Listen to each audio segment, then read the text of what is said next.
Assalamualaikum warahmatullahi wabarakatuh. Okay, hello everyone. Thank you so much for your attention today. So today we're going to do a presentation. We are from Group 4, which is me, Dewi Rahel, and then I'm Naina Alyani. I'm Isaura Venasa Bikhandari. I'm Thessalonica Sona Crisanto. And I'm Ayumi Dea Hairunisa. Okay, so we are Group 4. We're going to discuss about our presentation about the case study of gross human rights violation in East Timor after the referendum. Okay, without further ado, let's start our presentation. Start from Tessa. Okay, so the first one we will talk about the legal conceptualization of gross human rights violation. So to start, gross human rights violation are not ordinary crimes. They are extraordinary crimes, and the perpetrators are known as hostis humani generis or enemies of all mankind. So Indonesia enacted the law number 26 of 2000 to handle these cases domestically, proving our judiciary is capable and thereby preventing the International Criminal Court intervention. So what distinguishes this from ordinary crime is the syaku or contextual element. So the attacks against civilians must be widespread, meaning massive in a scale, or systematic, meaning highly organized under a ruling policy. Next slide. So next, moving to the political context. So after the New Order collapsed in May 1998, President B.J. Habibie faced a massive dilemma balancing Indonesian territorial integrity with intense international pressure regarding East Timor. So as a diplomatic solution, on January 27, 1990, the government announced the two-option policy. So this policy offering East Timor wide-ranging special autonomy or a peaceful release for independence. So this both move deeply shocked the military who had sacrificed heavily there for decades. So this policy was cemented by the New York Agreement in May 1999. So crucially, this agreement handed the entire security mandate during the voting process to the Indonesian police. Next. So finally, let us look at the after the referendum.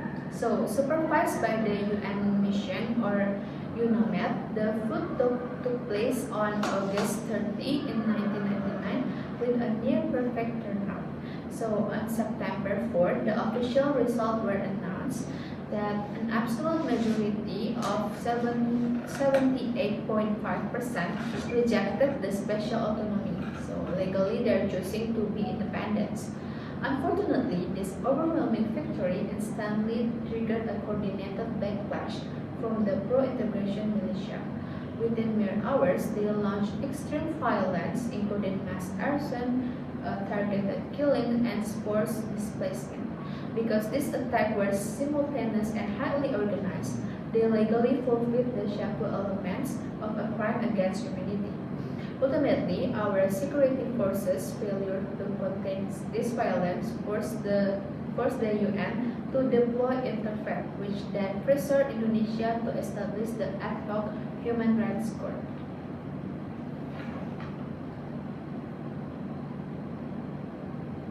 Okay, move on to the next slide. Now we're going to talk about the birth of Indonesian Human Rights Court. Okay, so the birth of Human Rights Court in Indonesia is really had a long history. Okay, it is start from the East Timor was colonized by the Portugal.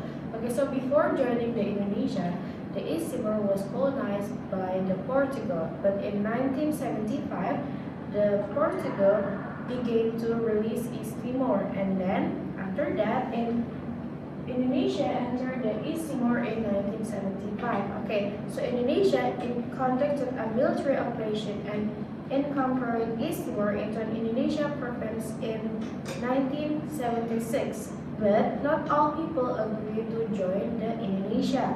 So the pro-independence groups such as Frontilan emerged, and then after that, that's the start point of the conflict. For many years, there has been a conflict between the pro-independence groups and the pro-integrated parties. The violation form is like a murder, torture, arrest, and violation against civilians. And one of the most famous case is the Santa Cruz Machine, which is in 1991. The soldiers shot the demonstration at Santa Cruz Cemetery in Delhi, and many civil victims died.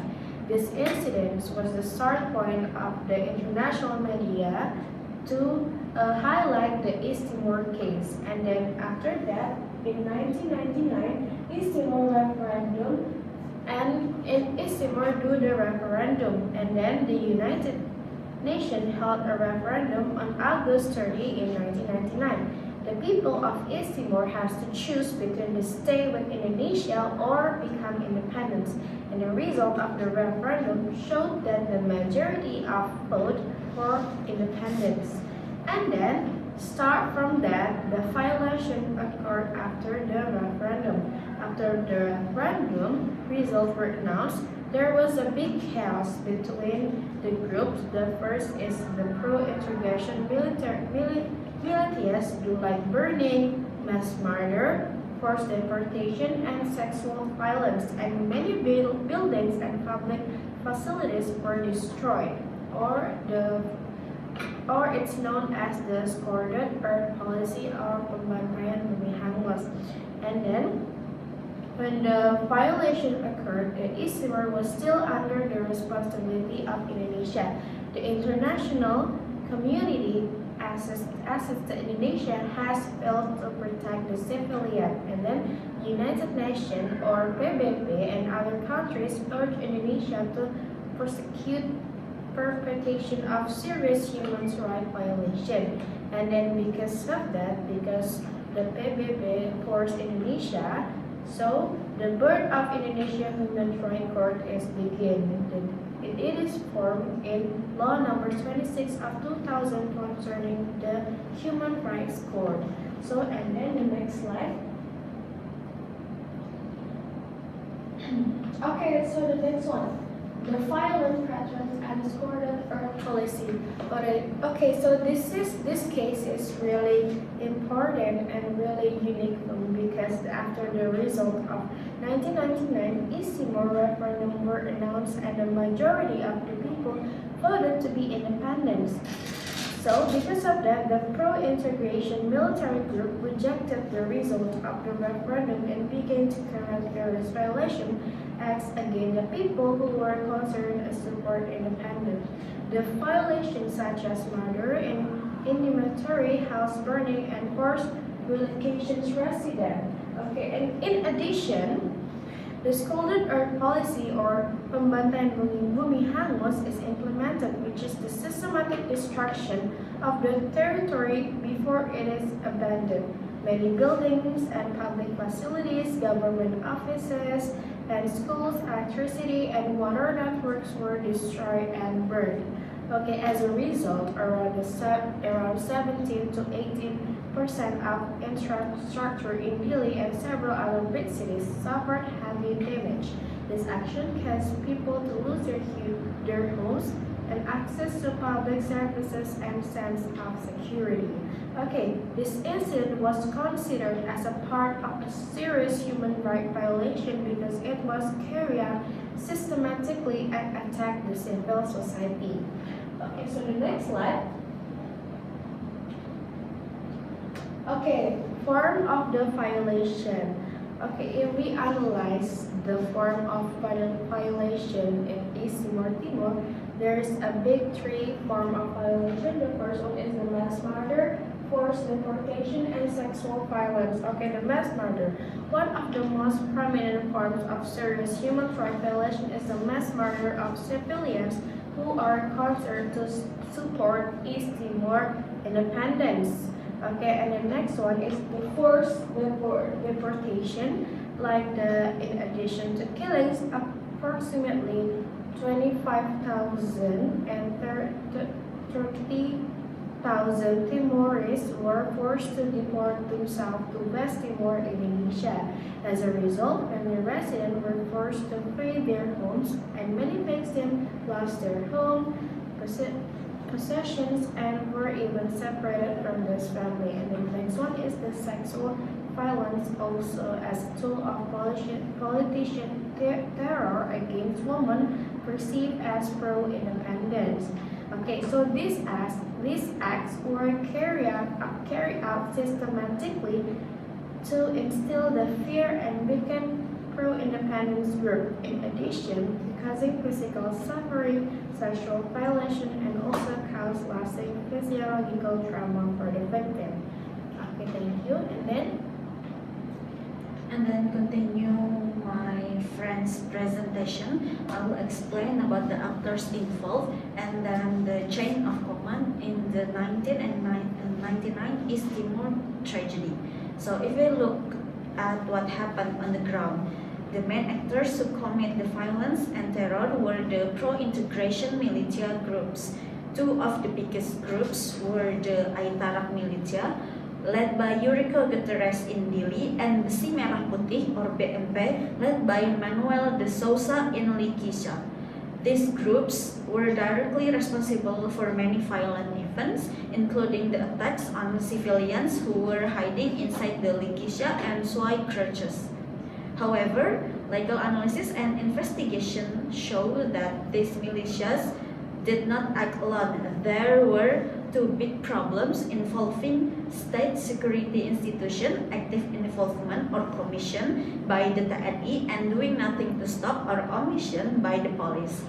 Okay, the first one is from the TNI side or commission. Investigations show that the military actively recruited, funded, and trained, also gave the weapons to the militias, and then the militias even received military guns like SKS or M16s, and they often use local military offices like Kodim and Koramil as their base. And then the second one is from the police side, or we call as omission, based on New York Agreement of May 5th, 1999, the police actually had full of responsibility for security during the referendum. Unfortunately, what happened was a systematic failure. The police allowed the militias to commit crimes without punishing them and did not prevent the violence, and also failed to arrest them. And then the next one is about the common responsibility. Because the institutions were deeply involved, we cannot just blame the people on the ground. Therefore, our legal system uses the doctrine of common responsibility. This rule is clearly stated in Article 42 of Law Number 26, year 2000 on Human Rights Courts. The concept is very simple. A military commander or a civilian boss can be legally blamed for the crimes of their subordinates. This happens if they knew about the violation but did not do anything to prevent, stop, or punish the perpetrators. So, based on this rule, official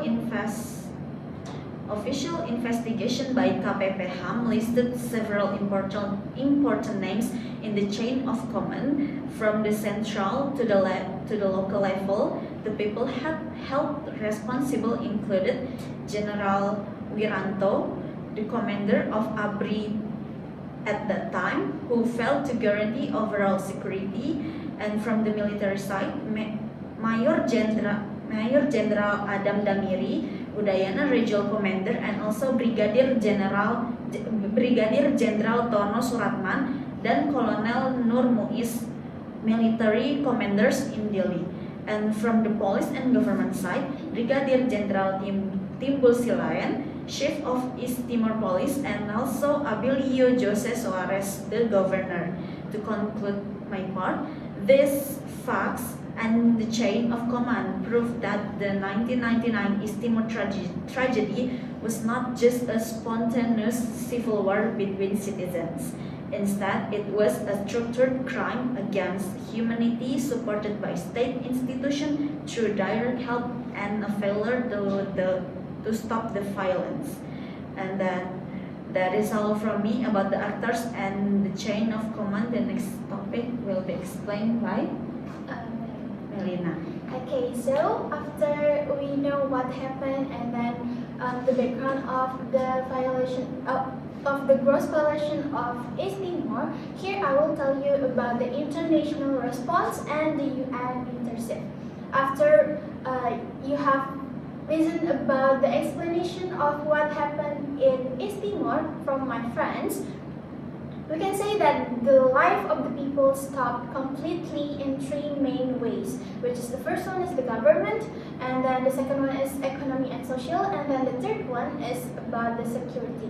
Why I said that the life of the people stopped completely in these three main ways? Because the first one, the government of East Timor is not working well due to the conflict happened between Indonesia and also East Timor at that year. And the second one is about the economy and also the social, because the people of East Timor at that time is having a difficulty to look for foods to eat, and their relationship with others are getting worse day by day.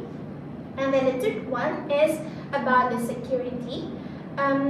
There is no safety for the people who live in East Timor because the aparat penegak hukum at that year were mostly pro-government, so that the lots of people who live in East Timor is not believing to the government anymore.